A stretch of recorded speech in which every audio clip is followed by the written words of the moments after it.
왜 안 되지?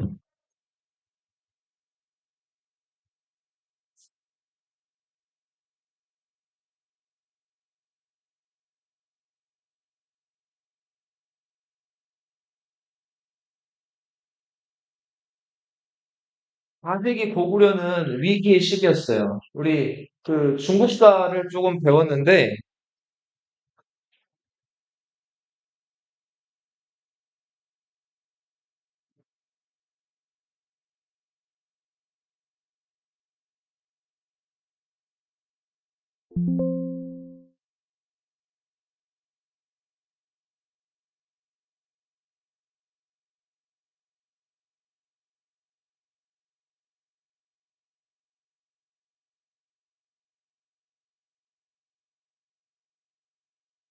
이런 시기였죠, 4세기가. 자, 그래서 중국이 흩어져 있을 때는 그래도 고구려가 조금 이렇게 세력을 떨치고 할 수가 있다가, 어, 중국 세력들이 자리를 잡고 뭉치기 시작하면은 한반도에 있는 고구려나 이런 북방 국가들은 어려움을 많이 겪었다 그랬죠. 이 4세기 초반에 이렇게 막 흩어져 나눠져 있을 때는 고구려가 좀 숨을 쉴만 했어요. 4세기 초반에 우리 고구려 왕이 누군지 한번 볼까요? 4세기 초반에 고구려 왕이 누구예요? 네, 미천왕이죠. 자, 그래서 요 혼란한 틈을 타서 미천왕이 중국 세력들을 몰아내버렸죠. 대표적으로 우리 중국 세력 한번 떠오르는 곳 어디예요? 평양에 있었던 낙랑군이죠, 그쵸? 낙랑군 대방군을 쫓아내버리잖아요. 중국으로. 그러면서 고구려가 이제 그 한반도에서 중국인들을 쫓아내고 영역을 많이 넓힌 시기예요. 그런데 5, 16국도 이렇게 혼란에 있다가 어느 순간부터 요 지역은 선비족이 네. 그리고 요 일대에서 이제 선비족들이 조금씩 자리를 잡아가면서 안정되기 시작을 한다. 옛날 춘추전국 시대 때 여기 연나라가 있었는데 그 연나라의 뒤를 이었다고 해서 연나라랑 국호를 채택한 모용씨의 선비족이 여기서 자리를 잡으면서 고구려를 위협했어요. 당시 고구려는 미천왕의 아들이었던 고국 원왕이 여기서 이제 임금님이었죠. 근데 그 고국 원왕이 전현의 침략을 받아가지고 국내성이 함락당하고 그 미천왕의 무덤이 그 도굴이 돼버렸죠. 그리고 미천왕의 왕비가 저 전현으로 잡혀가기도 한단 말이에요. 이런 어려움 속에서 고구려는 남쪽에서는 국경을 어느 나라랑 맞대게 됐어요. 예, 백제랑 맞게 됐었죠. 낙랑군이 사라지면서. 백제는 또 4세기 전성기를 이끌던 근초고왕이 있었단 말이에요. 그 근초고왕이 위로 올라오면서 또 공격을 해 들어와서 고국 원왕이 이거를 막다가 평양에서 목숨을 잃었죠. 네. 흐르는 화살, 유시에 맞아가지고 죽었다는 기록이 나오죠.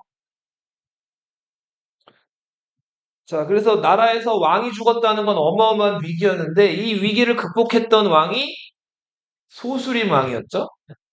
자, 당시 여러 부족들이 믿던 종교 이런 것들이 있었는데 사상적으로 통일을 하기 위해서 자, 인도로부터 중국을 거쳐서 들어온 불교라는 종교를 이제 수용을 하게 되죠.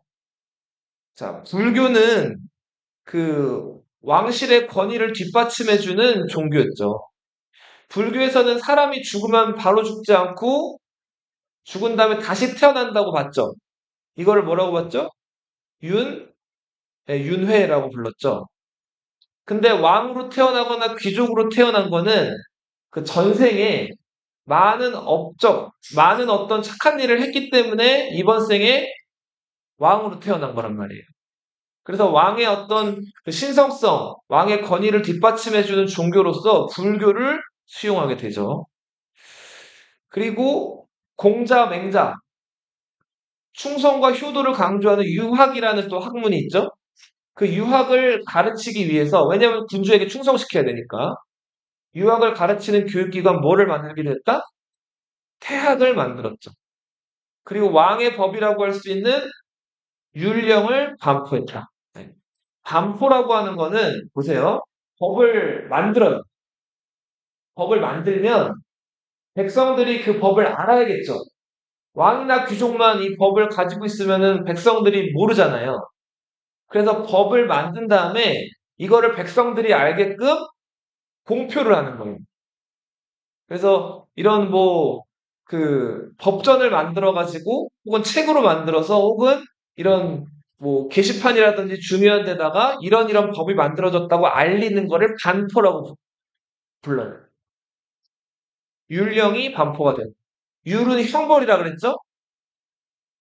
오형이 있다 그랬죠? 네, 아주 끔찍한 형벌에서 태장노유사, 뭐 매 때리고 일 시키고 유배 보내고 처형하는 이런 것들로 정립이 됐다 그랬죠? 근데 2025년에도 형벌이 있죠. 네, 사람이 뭐 잘못하거나 하게 되면은 벌을 받잖아요. 자, 우리 어떤 벌을 받죠, 대표적으로? 벌금이 먼저 있고. 제일 소프트한 거죠, 어떻게 보면은. 그 다음 또 뭐가 있어요? 징역이 있죠, 그쵸? 감옥에 갇히는 거죠. 그 다음에 현대에도 사람 목숨을 뺏는 사형이 있긴 있죠. 근데 사형이 지금 시행되고 있지는 않아요. 법적으로는 있지만. 근데 이때처럼 누굴 때린다거나 어디 유배를 보낸다거나 일을 시키거나 그런 거는 요즘에는 사라졌죠?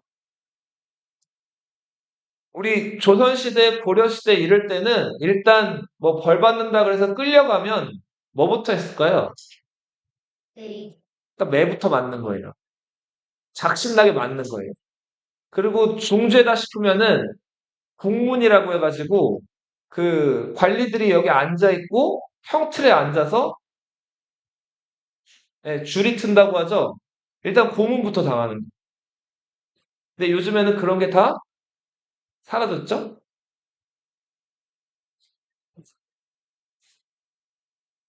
자, 소수림왕이 이렇게 나라 체제를 어느 정도 정비를 했어요. 근데 소수림왕은 자식이 없었어요. 소수림왕의 뒤를 이어서 동생이었던 이제 그 고국 양왕이 즉위를 하게 돼요. 고국 양왕의 그 고국 양도 묻힌 곳 장지명을 따가지고 고국 양이라는 그 왕호가 붙은 거죠.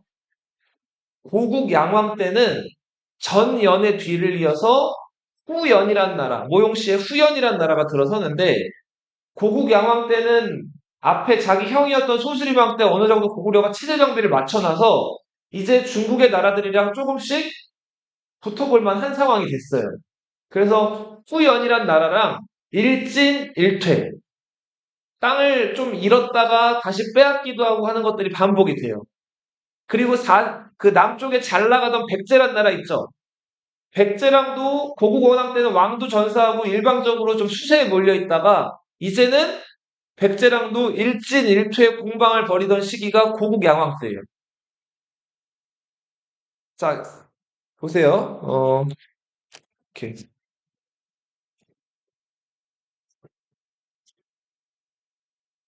자, 여기 후연, 고구려, 백제, 신라.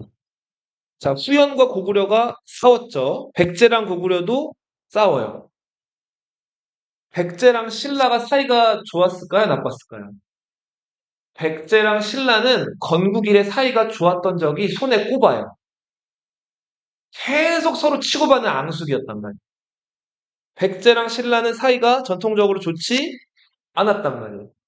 자, 역사에 몇 안 되는 법칙. 적의 적은 항상 뭐가 된다? 친구가 된다.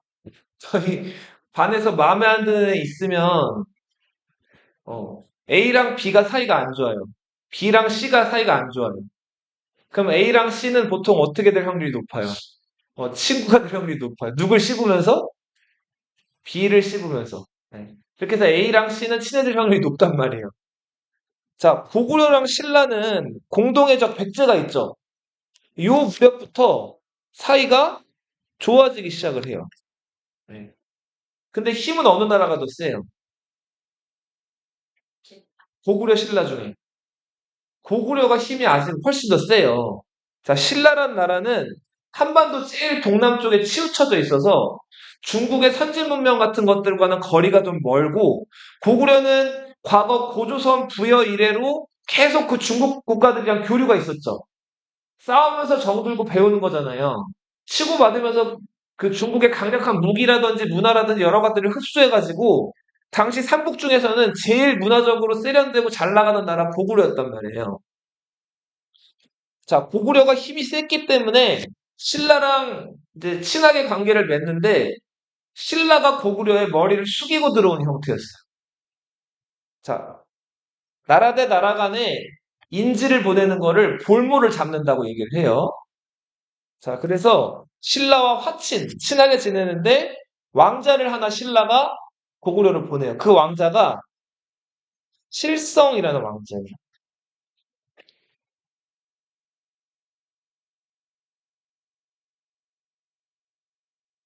자, 훗날 신라에서 혹시 뇌물왕이라고 들어봤어요? 뇌물마립간? 음. 그 뇌물왕이 자기 아들이 있었어요. 눌지, 뭐 이런 아들이 복호 이런 아들이 있었는데 자기 아들을 냅두고 그 다른 왕족이었던 실성을 볼모로 보낸 거예요. 자, 너희 생각해봐. 너희 삼촌이 왕인데 삼촌이 자기 아들이 있어요. 근데 그 아들 냅두고 너희를 인질로 보낸 거예요.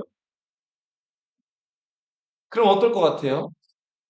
짜증나겠죠? 기분이 안 좋겠죠? 그러다가 그 삼촌이 죽고 고구려란 나라에서 그 너희를 돌려보내가지고 왕으로 삼았어요. 자, 기분 좋은 일이 됐죠? 네. 근데 예전에 당했던 게 있죠. 자기 삼촌한테 인질로 갔었잖아요. 그럼 너희도 거기에 대한 뭔가 너희는 안 그러겠지만 이 실성은 나중에 신라로 돌아서 왕이 되거든요. 그 다음에 그 자기를 고구려로 인질로 보낸 그 뇌물 왕한테 대한 원망이 있었겠죠? 그래서 뇌물 왕의 아들들을 고구려나 일본 이런 나라로 거꾸로 인질로 또 보내요. 아, 화친네. 예. 그런 상황이 이제 나중에 벌어지게 된다. 또 얘기를 할 거예요. 고국 양왕은 재위 기간이 짧아요. 얼마 못 살았어요. 근데 얼마 못 살았지만 이제 가장 중요한 일을 하나 했는데 아들을 잘 낳았어요. 자, 그 아들이 담덕이었고 이 아들이 그 유명한 광개토 대왕이죠. 네. 이 삼국 사기에는 광개토 왕이라고 기록이 돼 있어요. 그리고 광개토 대왕의 업적들을 이제 그 아들 장수왕이 저 7m 되는 엄청나게 커다란 돌에다가 다 기록을 해놨거든요. 그게 광개토 대왕릉 비예요. 만주에서 발견되는. 그 비에는 광개토 태왕이라고 나와 있어요. 큰 왕이라 그래서. 자, 그래서 광개토 왕, 광개토 대왕, 광개토 태왕. 어떤 게 맞는 표현일까요? 태왕? 광개토 왕은 삼국 사기에 나와 있는 표현이고, 광개토 태왕은 비석에 나와 있는 표현입니다. 대왕은 옛날 옛적 기록에는 나와 있지 않는 기록이긴 해요. 하지만 다 맞는 표현이다. 요즘 대체로 교과서라든지 이런 쪽에서는 광개토 대왕이라고 표현을 많이 쓰죠. 큰 왕이라 그래가지고. 자, 광개토 왕은 자, 요 왕호에서 봐서 알 수 있듯이 이 광이 무슨 광자일까요? 빛광? 광날 광. 넓을 광자예요. 어. 개는 열개자, 토는 흑토자. 넓게 땅을 연 왕이란 뜻이에요. 만주골판 달려라 광개토 대왕이죠. 당시 만주 지역에 있던 뭐 후연 그리고 여진의 후예라고 했던 숙신 여기 하나 더 쓰세요. 그리고 여기서 기록이 처음 나오는데 4세기부터 등장하는 요하 주변에 살던 거란 들어봤죠? 자, 그리고 심지어는 백제를 또 공격을 했더라. 자, 광개토 대왕에 대한 기록은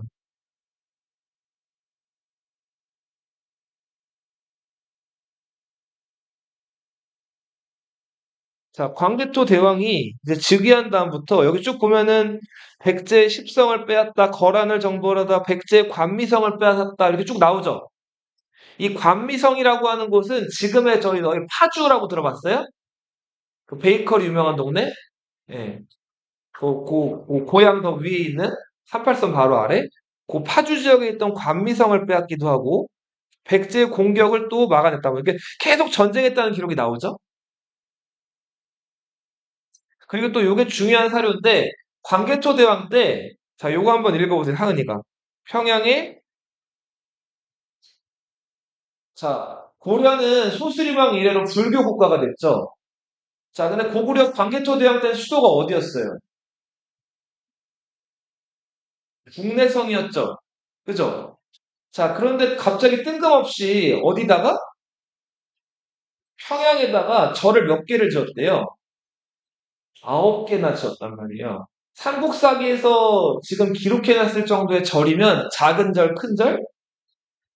엄청 큰 절이었겠죠? 이 절을 몇 개를 지었대요? 무려 9개를 지었다는 거예요. 수도도 아닌 어디에? 평양에. 이때부터 평양이 중시되기 시작을 해요. 평양은 우리 지금 그냥 북한 수도로만 좀 알고 있지만 이 당시 때 평양은 어떤 의미를 가지냐면 400년 동안 중국의 지배를 받던 곳이죠. 그쵸? 거기 무슨 군이 있었어요? 낭랑군이 있었죠. 이 낭랑인들이 이 지역에서 중국 문화들을 가져와서 먹고 입고 자고 하면서 중국 문화들을 남겨놓은 그 중국 문화의 중심지였단 말이에요. 지금은 뭐 짱깨 짱깨 중국을 무시하지만 중국이란 나라는 그 당시 치면은 미국이에요. 네. 그러니까 한반도 안에 있었던 미국 같은 나라가 평양이었다고 당시에는. 요 지역으로 수도를 옮길 채비를 광개토대왕 때부터 하고 있었던 거예요.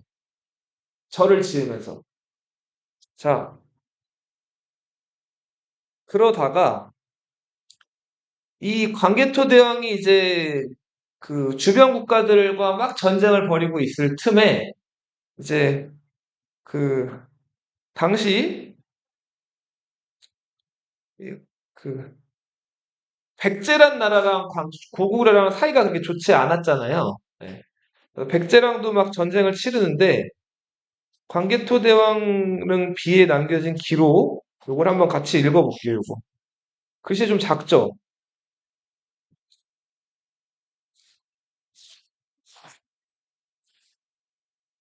네. 보여요? 요거 옛적에부터 정민이가 한번 읽어보세요.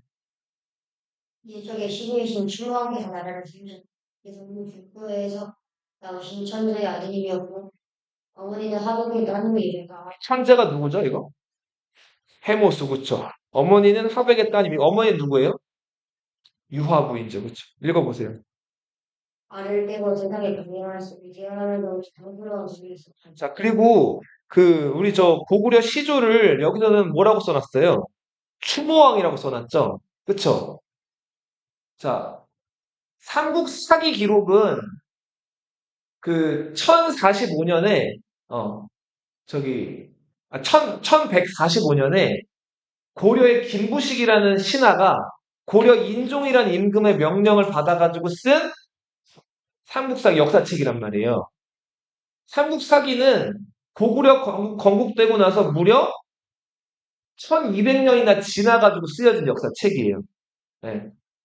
그리고 광개토대왕릉 비는 장수왕 때 세워졌을 거라고 추정이 되기 때문에 한 5세기 중반 정도에 만들어졌을 것이라고 추정을 한단 말이에요.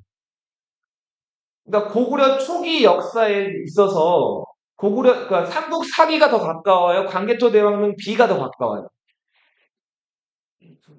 광개토 대왕릉 비가 훨씬 더 가깝죠. 그래서 역사학계에서는 더 뭐랄까 믿을 수 있는 역사 자료로 손꼽는 게 뭐예요? 광개토 대왕릉 비예요. 삼국 사기에서는 고구려 시조 주몽을 무슨 왕이라고 써놨죠? 동명성왕이라고 써놨어요. 근데 여기 광개토 대왕릉 비에는 뭐라고 나와 있어요? 수모왕이라고 써놨죠? 그쵸? 그래서 우리 저 고구려 시조 주몽은 동명왕이라고 불리기도 하지만 비에는 추모왕이라고 나와 있기도 하다. 네, 수레를 타고부터 읽어보세요. 아, 수레를 타고 수레를 타고 순회하시라는 우리와 어미에서 를 거쳐가게 되었다. 네. 꼴찌다 그냥 한길이 탄 충무왕다. 나를 위한 글이 뛰어라라고 하니까 말이 끝나자마자 내가 이겨내고 내가 무기를 넣었다. 그리하여 강조는 것. 그리고 홀 번쩍 쌓은 뒤에 성을 쓰고 물게 되었다. 홀본이 어디예요? 줄. 졸본이겠죠, 그렇죠? 네. 쭉 읽어보세요. 주왕이 지속의 왕위를 기꺼워하지 않으니 하늘은 황금을 보내어 내려와서 왕을 맞이하였다. 이에 왕은 홀번 동쪽 언덕에서 경계거리를 지르고 저거 하늘로 올라갔다. 운명을 잃어버린 세자의 유명왕은 조로서 나라를 잘 다스렸고 제주의 왕은 왕을 계승하였다. 왕은 유리왕, 대주류왕은 부여랑 싸우는데 궁이 많았던 배무신왕이 맞아요. 자, 그리고 17수순에 이르러 시원이가 읽어보세요. 10대 이르러 깡상 경계수토 불평하는 모태와 이게 공식적인 광개토대왕을 부르는 호칭이에요. 지금 알려져 있는 가장 광개토대왕 살아생전에 근접한 기록에 나오는 광개토대왕을 부르는 호칭이에요. 국강상이 뭘까요? 국강상. 동래성 주변의 어떤 언덕. 누가 묻힌? 광개토대왕이 묻힌 어느 지역을 장지명이죠. 자, 그리고 뒤에 뭐라고 나와있죠? 광개토라고 나와있죠? 광개토는 광개토대왕 살아생전의 업적, 땅을 넓혔다는 거를 꾸미기 위한 이제 별명 같은 표현이에요. 그리고 경이라고 나오죠. 경은 뭘까요? 경. 국경이에요, 국경. 국경을 넓혔다 이런 뜻이 광개토 경. 네. 자, 그리고 평안은 뭐죠? 평화롭고 편안하다 이런 뜻이죠? 네. 여기서 호는 무슨 뜻이에요? 호. 좋을 호자예요. 좋은 태왕, 큰 왕이라는 거죠. 원래 공식 명칭은 요거예요. 북강상, 광개토경, 평안, 허태왕. 이 읽어보세요. 18세에 11세의 왕이 올라하여 그를 영령이라 하였다. 뭐라고 했다고요? 영락이라고 했어요. 자, 여기 연호라는 표현이 나왔어요. 지금 우리 2025년이죠? 이거 뭐를 기준으로 2025년이죠? 그쵸. 예수님 태어난 이후를 기준으로 2025년인 거죠. 이렇게 그 기준이 되는 거, 그게 예수의 탄생이잖아요. 그쵸? 서양에서 정한 기준이죠. 그래서 2025년을 무슨 2025년이라고 해요? 서양 기준 2020, 서기 2025년이라고 하죠. 그죠?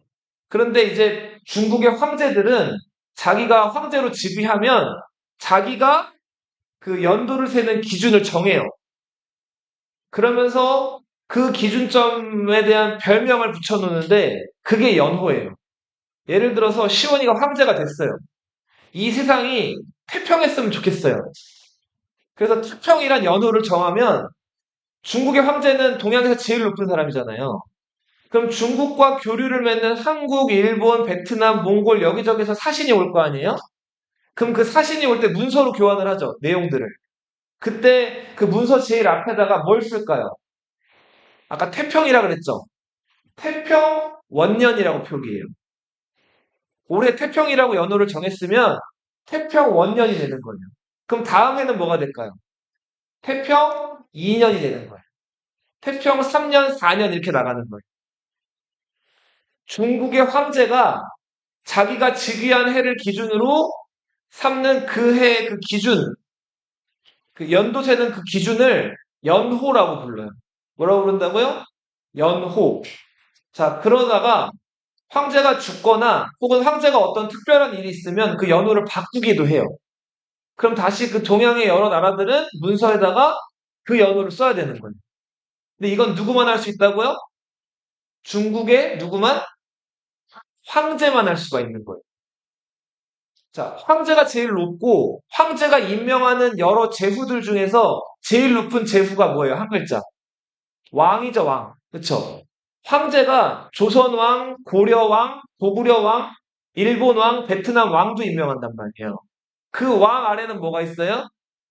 제후들이 있죠? 우리 저 세계사 배운 친구들은 배웠죠? 공후 백자남 해가지고 제후도 5등급이 있단 말이에요.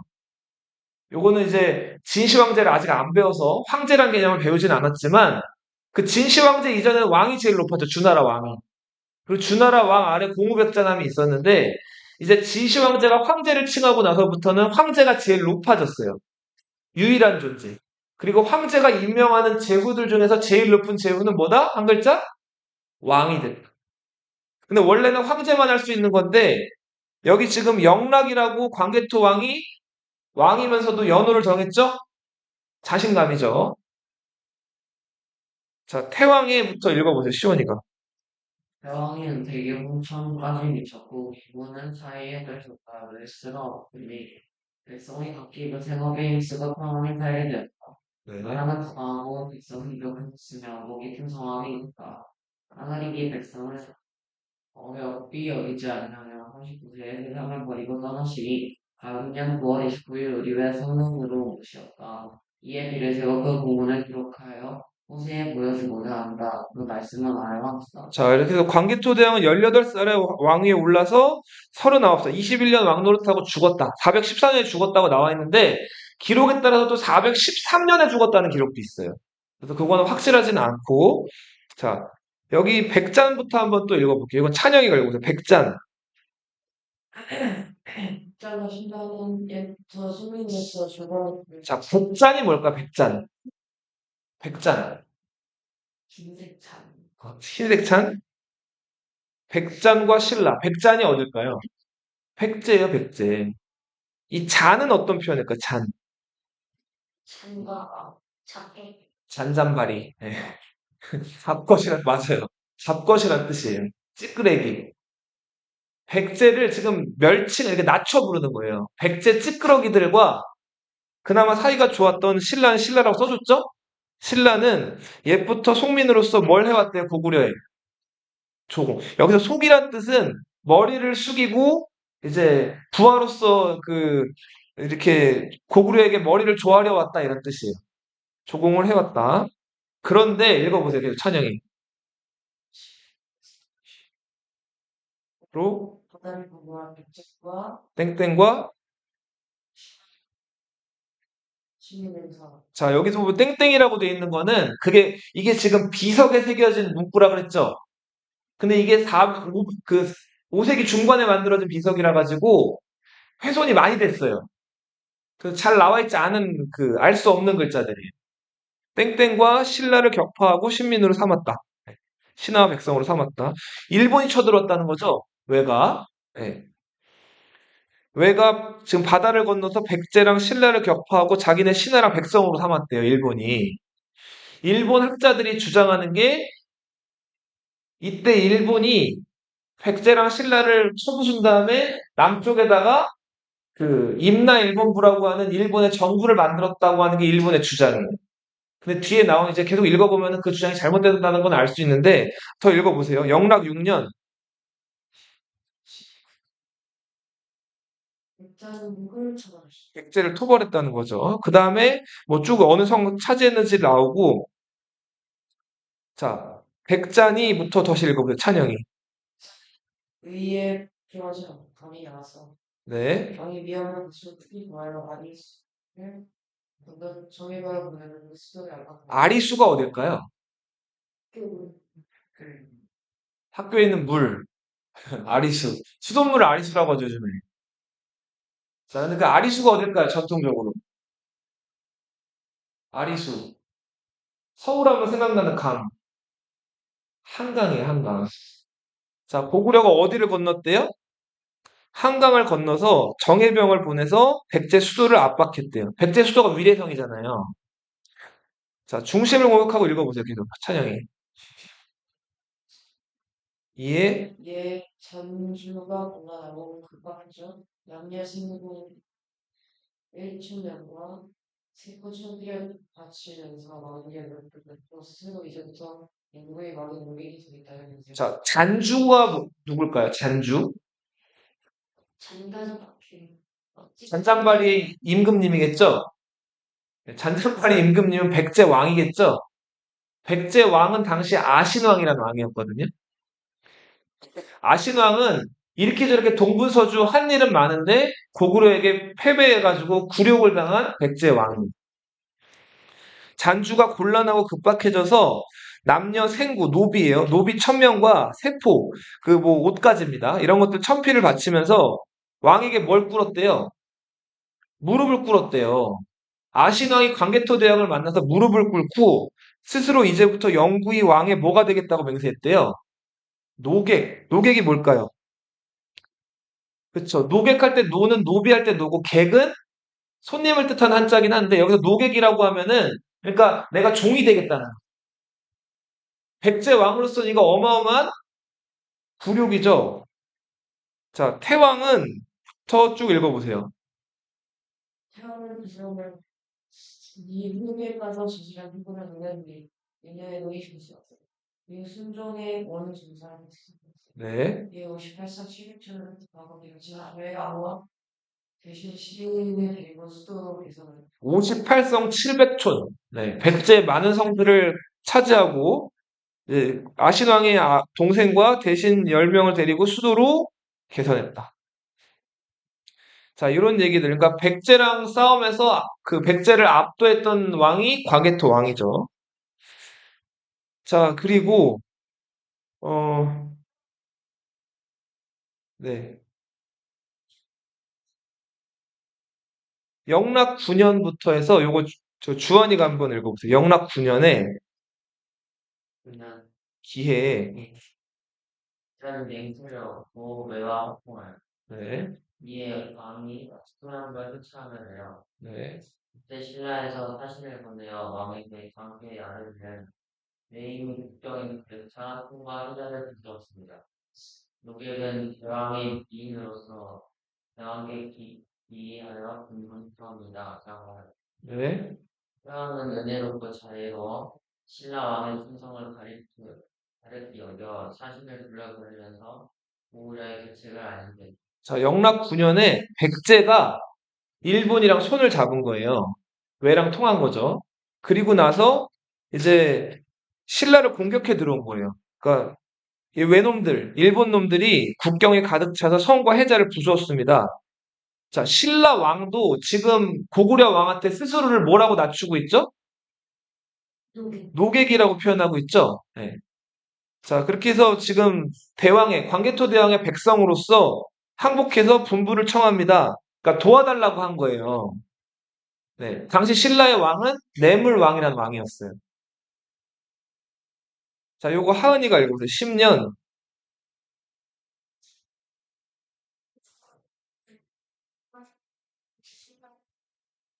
자, 5만이라고 하는 수치는 요 당시 때 5세기 때 수치로 한다면 어마어마한 군대죠.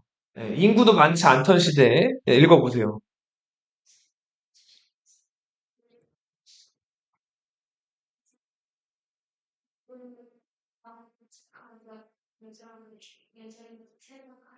그렇죠. 예, 해서 읽어보세요.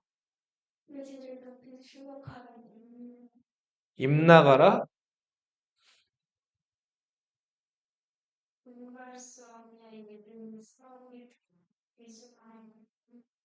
자, 여기서 임나가라라고 하는 지역은 지금 김해에 있죠, 김해. 김해에 있었던 그 가야 들어봤죠? 김해에 있었던 금관가야 들어봤어요? 그 금관가야 지역이라고 추측이 돼요. 정확하게 어딘지 밝혀져 있진 않아요. 임나가라는 어디? 김해의 금관가야로 추측이 된다. 자, 알라인수병. 자, 신라성 땡땡땡 하였고 왜구가 크게 무너졌다. 69개 성을 모두 지키고 자, 뭐 예전에는 자, 요것도 한번 하나 읽어보세요. 신라 뭐가?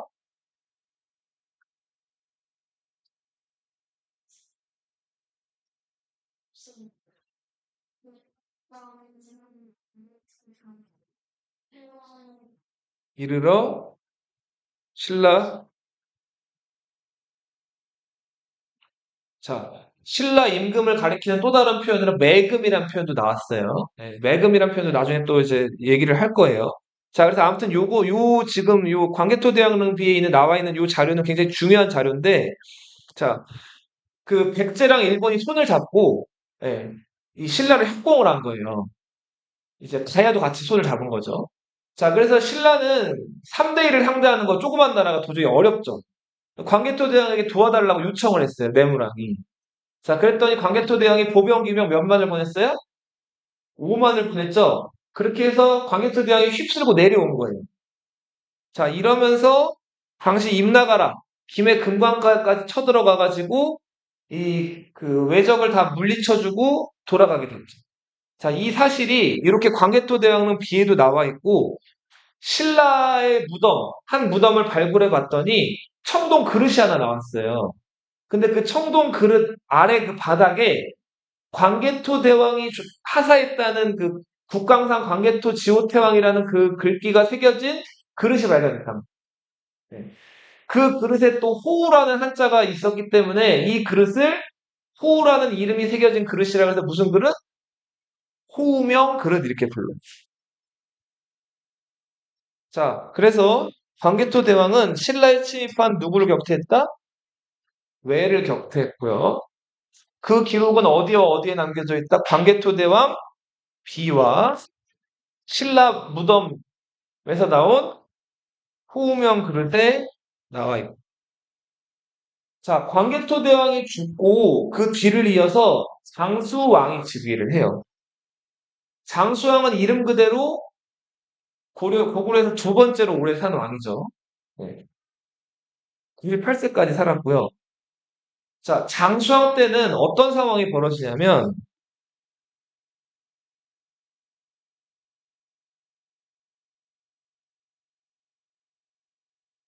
자, 중국이 이제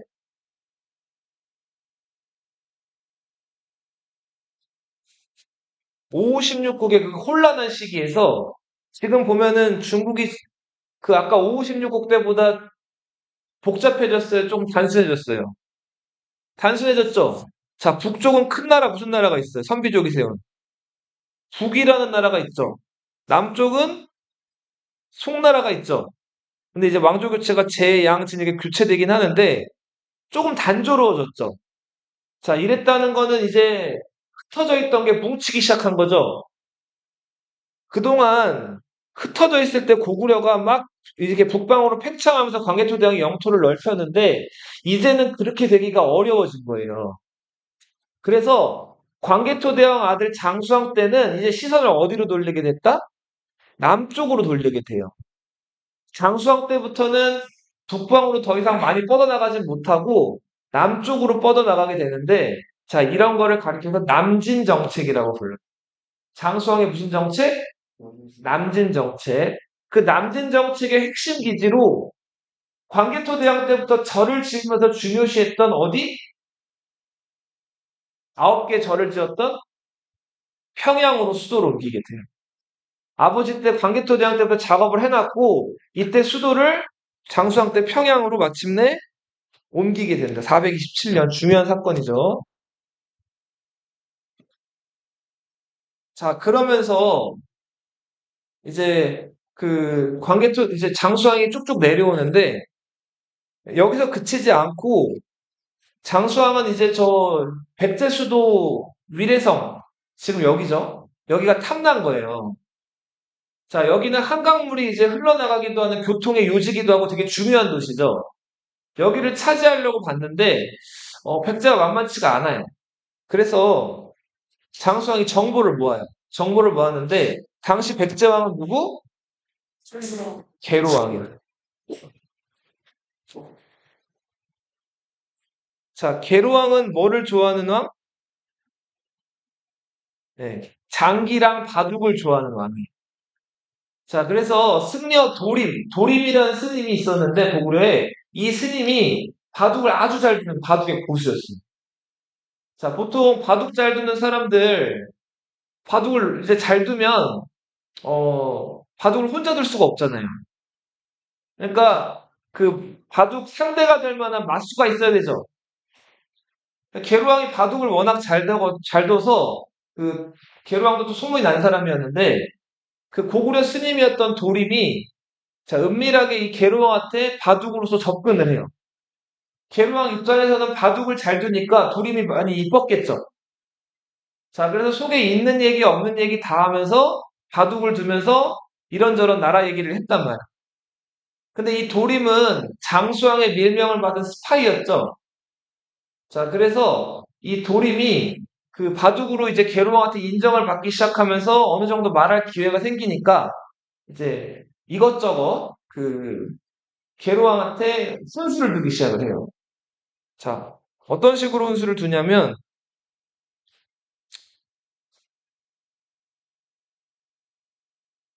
도리미부터 정민이가 한번 읽어보세요. 도리미.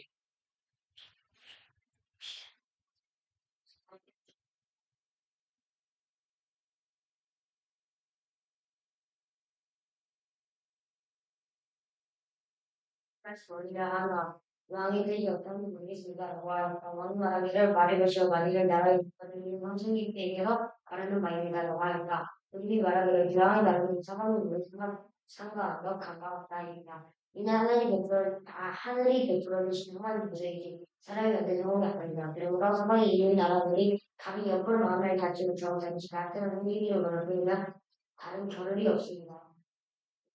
그러니 그러니 왕께서는 숭고한 미세와 많은 일조로서 나의 이름을 이렇게 해야 하건만 상황이 소개되지 않고 공시도 묻히지 않았으면 선왕의 행군이 맨땅에 물씬 묻힌 그 백성의 직분은 강물에 젖어 허물어지니 신은 대왕께서 취할 바가 아니라고 했습니다. 지금 백제 수도가 엉망이라는 거죠. 자, 그러니까 이거 어떻게 하자는 거예요? 뜯어 고치자는 거죠. 자, 그래서 계로왕이 말하기를, 요거를 시원이가 읽어보세요. 맞소. 소 내가 집을 하게 소라고 하였다. 네. 이에 따라 사람들은 무엇을 팔아야 흙을 짜서 성을 쌓고 그 안에 부활과 값과 중앙 배울 부분을 할지었는데 굉장하고 화려하게 하는 것이 없었다. 그러니까 웅장하고 화려하게 건설하면은 백성들은 어떨까요? 기분이 좋아요. 힘들겠죠, 그거 지으려면. 네. 읽어보세요. 또, 또 큰 돌을 가져가 여기 강에 따라 돌을 쌓았는데 사소한 집 쪽에서 스승들 그가 쪽이 일어났다. 웅리하가 어딜까요? 웅리하? 아까 한강을 아리수라고 한다 그랬죠. 네. 이응 리을이니까 웅리도 아리. 네. 하는 강하자거든요. 이것도 한강을 가리키는 또 다른 표현이에요. 아리수 웅리하. 네. 자, 널이라고 하는 게 뭐죠? 널? 관이죠, 관. 네. 덧널은 뭘까요? 이 관 위에다가 그 관을 하나 덧대는 거예요. 그러니까 뭔가 위에다가 뭔가 더 이렇게 더 붙이는 거를 덧이라고 하는데 대표적으로 너희 그 이가 있는데 이 위에 이가 또 다른 걸 뭐라 그러죠? 덧니라고 하죠. 그쵸? 자, 사람을 담을 관이 있는데 그 관 밖에다가 이중관, 그러니까 관을 하나 더 만드는 거를 덧널이라고 합니다. 덧널. 그러니까 이미 지금 관을 만들어서 계로왕 아버지를 잘 묻어놨는데 거기다가 지금 또 뭘 만든 거예요? 덧널을 만든 거죠. 덧널 만들려면 원래 그 널 위에다 흙을 다 어떻게 해야 돼요? 파헤치고 또 만들어야 되죠. 그러니까 이렇게 무리한 일을 하게 된 거죠. 그러면서 이제 이때 백제의 수비력이 약해졌고, 요거 읽어보세요. 요거 찬영이가 이의 도림이 착소인 기초와의 착착질 네, 개로운 많은 것과 아래 우주 내 인정하라. 내가 어디서 피 못하여 그 세상에는 나의 눈에 비치는 됐다. 네. 일상이 신선하고 힘자가 약한 일이 은새로운 일이 있을지라도 그건 기꺼이 나를 위해 힘쓰게 되겠다. 그 마땅히 사라지면서 죽겠지만 네가 이것을 힘켜주는 것은 이로울 게 없다. 어찌 나를 피하여 말할 개토를 잊지 않는 자기 아들 문주한테 남쪽으로 도망가라고 얘기를 해요. 그리고선 이제 고구려가 쳐들어왔을 때 그, 네, 이제 자기가 이기지 못할 거를 미리 이제 계로왕이 좀 안 거죠. 이렇게 읽어보세요. 문주는 마치 종이 걸치 와 함께 남주니 자기 아들을 먼저 남쪽으로 대피시킨 거예요. 문주는 남쪽 어디로 갔을까요? 백제 두 번째 수도, 전라도보다 좀 위에. 맞아요. 축청남도 어디? 부여 전에. 공주로 가요, 공주. 거기가 지금의, 아니, 예전에 웅진이라고 불렸던 곳이죠? 지금 공주라고 불리고.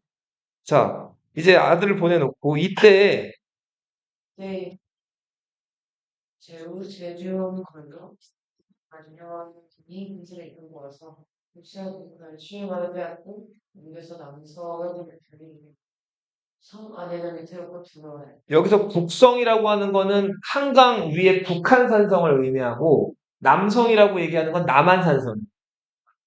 자, 그리고 읽어보세요. 왕이 나가서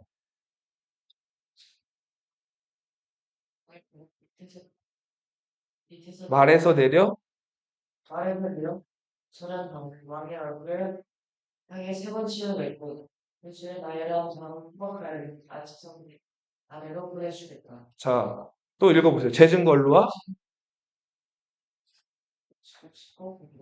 자, 그러니까 정리를 해보면 이 재증걸루랑 고이만년이라는 고구려 장군인데 이 장군들은 원래 백제 장수였어요. 근데 백제에서 죄를 짓고 고구려로 도망가서 고구려에서 벼슬살이를 하고 있었던 거예요. 근데 이들이 선봉이 돼가지고 지금 백제 수도를 함락을 했죠. 그런 다음에 계로왕을 어떻게 죽였어요? 먼저 예전에 모시던 왕이니까 먼저 뭐부터 했죠? 말에서 내려 뭐부터 했대요? 예전 모시던 왕이니까 먼저 절부터 한 거죠. 그 다음에 뭐 했어요? 그 다음 어떻게 했죠?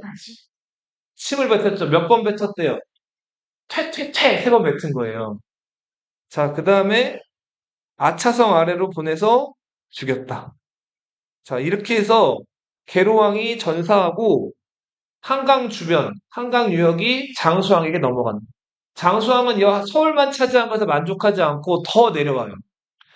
한강은 북한강이 있고 남한강이 있죠. 남한강의 상류에 있는 유명한 도시가 충주란 도시예요. 들어봤어요? 그 충주 지역까지 장악을 한 다음에 여기다가 비석을 하나 또 박아요. 당시 한국 사람들 생각에 충주는 한반도의 중심이라고 생각을 했단 말이에요. 그래서 그 지역을 중원이라고 불렀는데 이 지역의 장수왕이 세운 비석을 충주 고구려비 혹은 중원 고구려비라고 부릅니다. 장수왕이 세운 비석이에요. 자, 이렇게 해서 장수왕은 굉장히 큰 영토를 이제 고구려에 선사를 했던 떨친 왕이다. 요거 마지막으로 하나만 보면은 보세요. 장수왕 때 이야기인데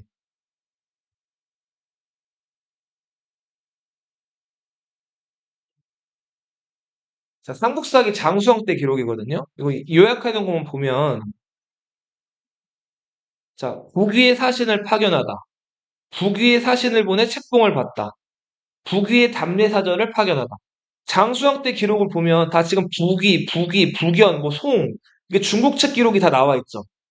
그죠? 자, 이렇게 장수왕은 중국의 강력한 나라,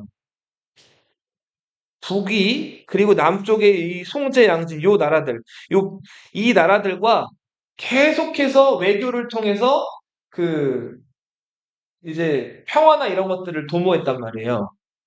근데 이때 고구려가 이 북이랑은 강력한 나라기도 하고 가까워서 더 사신을 많이 보내고 남쪽에 있는 송나라나 제나라 이런 나라들과도 계속 외교나 교류를 가져요.